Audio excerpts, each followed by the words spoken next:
చెప్పగానే కాల్చిపారడానికి ఇదే ఆర్మీ కాదు, మాకు ఎవిడెన్సెస్ కావాలి. మీకు ఎవిడెన్స్ దొరికినప్పుడల్లా ఏదో శిక్షలు వేసేస్తున్నట్టు.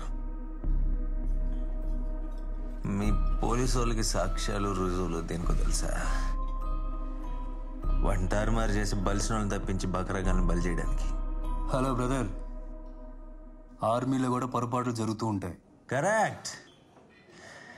ప్రతి సిస్టంలో మిస్టేక్స్ జరుగుతాయి, కానీ మనం ఏం చేస్తున్నాం అనేదే ముఖ్యం మై బాయ్. నా సిస్టంలో పొరపాట్లు జరిగితే నేను సస్తే ఊరుకోను. నీ సిస్టంలో తప్పులు జరుగుతున్నప్పుడు నువ్వేం చేస్తున్నావు? చెప్పు, ఏం చేస్తున్నావు? బాగా లంచాలు తిని ఏంటరుస్తున్నావు? నువ్వు నీ హోమ్ మినిస్టర్ డీజీపీల కుక్కవే. న్యాయాన్ని ధర్మాన్ని కాపాడటానికి నువ్వు వస్తున్నావు అంటే విజిల్స్ చేయడానికి నేనేమి నీ ఫ్యాన్ కాదురా. సోదాపు